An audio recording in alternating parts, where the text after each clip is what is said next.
वर आपले स्वागत आहे. आज आपण पाहणार आहोत जया एकादशी व्रत कथा.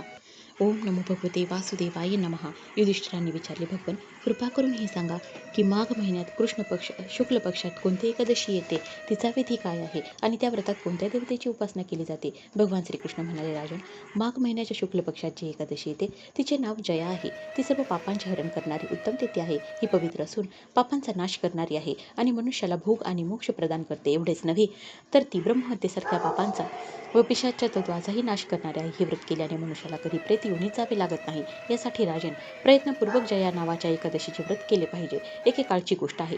स्वर्गलोकात देवराज इंद्र राज्य करीत होते. देवगण पारिजात वृक्षांनी भरलेल्या नंदनवनात अप्सरांसमवेत विहार करत होते. 50 कोटी गंधर्वाचे नायक देवराज इंद्राने स्वेच्छेने वनात विहार करून अगदी आनंदाने नृत्याचे आयोजन केले. त्यात गंधर्व गायन करत होते, ज्यांच्यात पुष्पदंत, चित्रसेन आणि त्याचा पुत्र हे 3 मुख्य होते. चित्रसेनाच्या पत्नीचे नाव मालिनी होते. मालिनीला एक मुलगी होती जी पुष्पवंती नावाने प्रसिद्ध होती. पुष्पदंत गंधर्वाला एक मुलगा होता ज्याला लोक माल्यवान म्हणत असत. माल्यवान पुष्पवंतीच्या लावण्यावर अतिशय मोहित झाला होता. ते दोघेही इंद्राच्या समाधानासाठी नृत्य करण्यासाठी आले होते. त्या दोघांचे गायन चालले होते. यांच्याबरोबर अप्सरा देखील होत्या. परस्पर प्रेमामुळे हे दोघे मोहाला वश झाले. चित्तात भ्रांती असल्यामुळे शुद्ध गायन करू शकले नाहीत. कधी ताल तुटे तर कधी गीत बंद होई. इंद्राने या चुकीचा विचार केला व यात स्वतःचा अपमान समजून ते संतप्त झाले.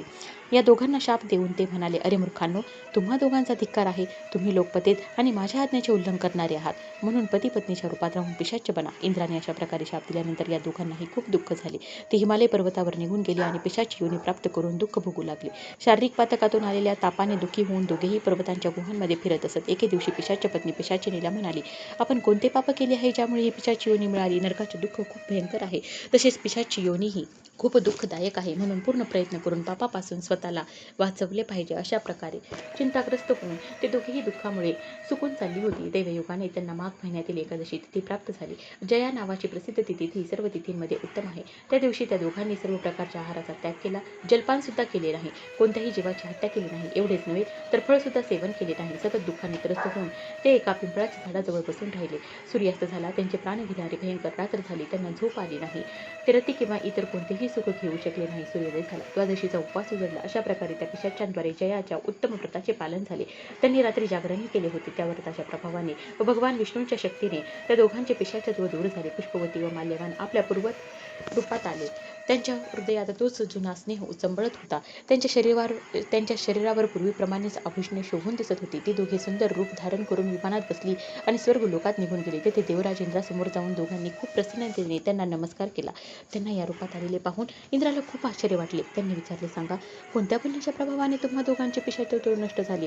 तुम्हाला माझा शाप मिळाला होता, तरीही कोणत्या देवतेने तुमची यातून सुटका केली? माल्यवान म्हणाला, स्वामी, भगवान वासुदेवाच्या कृपेने आणि जया नामक एकादशीच्या व्रताने आमचे पिशाचत्व नष्ट झाले. इंद्र म्हणाला, तर आम्हाला आता तुम्ही दोघे माझ्या आग्रहाखातर सुधापान करा. जे लोक एकादशीच्या व्रतात तत्पर आणि भगवान श्रीकृष्णाला शरणागत होतात ते आम्हालाही पूजनीय आहेत. भगवान श्रीकृष्ण म्हणतात, राजन, यामुळे एकादशीचे व्रत केले पाहिजे. नृपश्रेष्ठा, जया ब्रह्मदेचे पापही दूर करणारी आहे.